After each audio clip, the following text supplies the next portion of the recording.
Miss Dabaglita!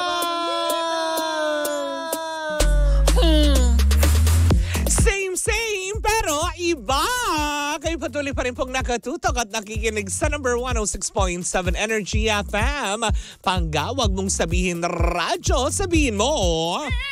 Yan! At syempre sa mga kabubukas pa lamang na kanilang mga radyo, nako hindi ka pa huli sa balita. At eto na nga yun, diba? Pero bago ang lahat, ako po si Kapitana Sisa sa ngalan ng aking partner na si Tita Cora. Eto na ang Baglita sa Woo Woo! Ay, ang taas talaga ng enerhiya kapag Lunes. Saan mo kinukuha yan, akla? O, diba? Ay, ganun talaga kapag may MX3 kang kaakibat. Lagi kang alive.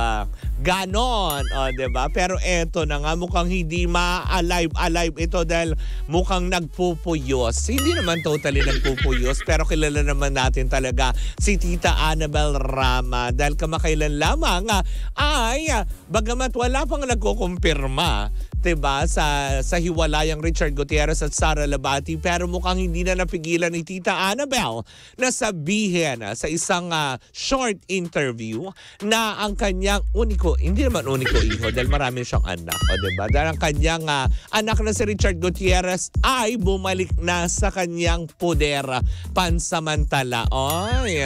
So ibig sabihin na ito, hindi man direct ang sinabi ni Tita Annabel na hiwalay na ang dalawa, pero meron siyang mga katagang mga binitawan na talagang alam mo yun, nakapaglagay ng tuldok sa pag-iisip at kung ano nga ba ang pinag-ugatan ng pag-aaway ng dalawa, ay ito'y may kinalaman na daw sa pera.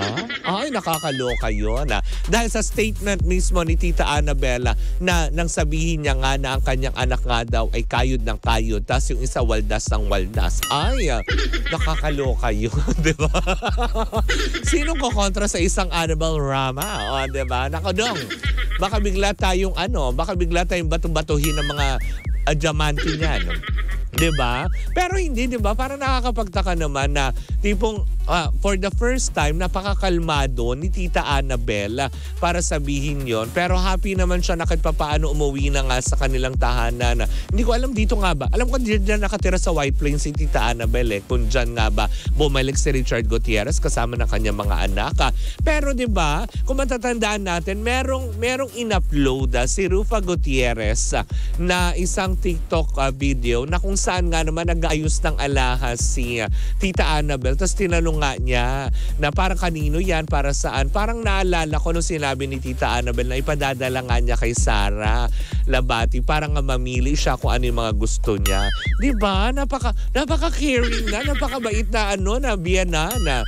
Diba? Pero para magkaroon sila ng ganong problema at talaga nga naman at medyo bumait. So, si Tita Annabel. So, ibig sabihin nito ay para bang kumbaga parang medyo nagmamature pa si Tita Annabel, ganon. Pero hindi nga, diba? Alam naman natin lahat. Kung magsalita si Tita Annabel ay talagang straightforward at wala itong inuurungan na kahit anong laban na kung saan nga naman nabigyan ng kasagutan ng mahiwagang, alam mo yun, pag-iisip ng mga netizen kung bakit nga ba hindi na nagpo-post na magkasama sina Sara Labati at Richard Gutierrez sa kanilang mga social media pages or sa kanilang mga social media platforms. Bagkus ay kasama nila kanilang mga anak, diba? Sa kung ano mang activities na meron, yun na. Doon natapos yan na magsalita si Tita Annabel. Sabi nga natin, diba? Si Tita Annabel lamang ang isang manager nanay na hindi marunong magsinungaling. Pag galit siya, galit. Pag sinabi niyang bruha ka, mga ganon, diba? Walang kukontra doon. Pero para magsalita si Tita Annabel na para lang sabihin niya sa kanyang short statement na may I quote lang, diba? Na ang anak ko trabaho ng trabaho. Tapos yung isa waldas ang waldas. So, ibig sabihin lang nito, diba? Isa sa pinag-ugatan nito ay tungkol sa salapi. Diba? Alam naman natin na parehas nagtatrabaho at meron talagang pinagkakabalahan ng bawat isa. Pero, syempre, malamang meron pa mga ibang kaakibat yan na hindi na natin pakikialaman pa, diba? Pero nagsabi naman din mismo si Tita Annabel na in time, sasabihin din niya ang detalye na kung bakit nga ba naghiwalay ng landas ang kanyang anak at ang asawa nitong si Miss Sara Labati. Diba?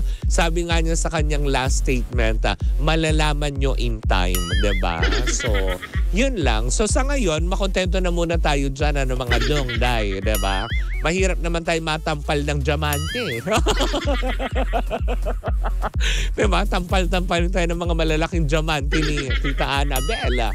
Diba? Na nakakaloka. Pero yun na nga, diba? Sana nga lang din na kahit papaano, habang siguro they're taking their time, diba, na magkahiwalay, diba? Sana maayos din ito since 14 days before Christmas, diba? Sana magkaroon ng way, diba? Or siguro kaya ayaw din magsalita ni Tita Annabelle. Siguro kasi nandoon sa patching things up or inaayos. So, syempre, wala naman taong may gusto na broken family sila, diba? Wala din naman sigurong asawa na, alam mo yun, gustong mag-isa ngayong Pasko. Wala naman siguro yun. So, siguro talaga nandun pa sila sa process na inaayos pa nila. Kaya respetuhin na lang din natin yung kanilang mga pananahimik, yung kanilang mga, alam mo yun, saloobin. Saloobin! Ano pinagkaiba nun sa pananahimik? Hindi ba isa lang yun? Lunes sa Lunes, lutang ka, bakla. Nakakaloka. Pero hindi, yun na nga. Kahit pa paano, di ba? Malalaman din naman natin yan. Kung ano man, mali natin, di ba? Kung ibalita na ni Tita Annabelle na okay na mga dongday. Nagkabalikan na sila dong. O, di ba yung mga gano'n na it's a great news pa rin kahit paano na bago magpasko, di ba? Na maayos ko ano man ang problema. Sabi nga nila, di ba, ang tanging makakasolusyon lamang sa problemang yan ng mag-asawa ay yung mag-asawa lamang. And it's a good thing na tipong kahit paano si Tita Annabelle ngayon, di ba, medyo hindi kagaya nung panahon ni Rufa, di ba? Ni Rufa Gutierrez. Ay talagang nga naman na very, alam mo yun, talakaton ever talaga siya sa kanyang alam mo yun, baby girl. Pero ngayon, parang dati kay Richard, medyo tikom ang kanyang bibig. O, diba? Na kahit papaano, hinahayaan na. Kasi, syempre, nasa mga edad na rin naman na yan. Kaya naman na nilang ayusin kung ano mang gustot na meron sila. Diba? So, iiwan na lang din natin yan ng ganyan. Huwag na tayong, alam mo yun, mag-atri-atribida. Ayoko mabato ng diamante, ano?